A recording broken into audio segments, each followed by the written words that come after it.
shaxslarga 100 million so'mgacha garov evazini plastikada sotib beramiz 3 yil muddatga. Yillik 25% orqa imtiyozlar bilan beramiz.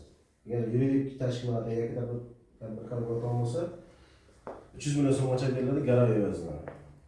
Yuridik shaxslar hisob raqamlari qilib beriladi. Jismoniy shaxslarning bizlarga bilan bank kartalari qilib beriladi.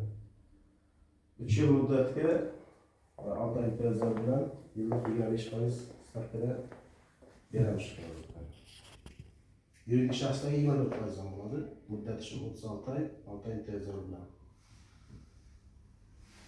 Shu bo'yicha tushuncha berib o'taylik bugun. Sonra vatandaşa geçerli bo'ladi.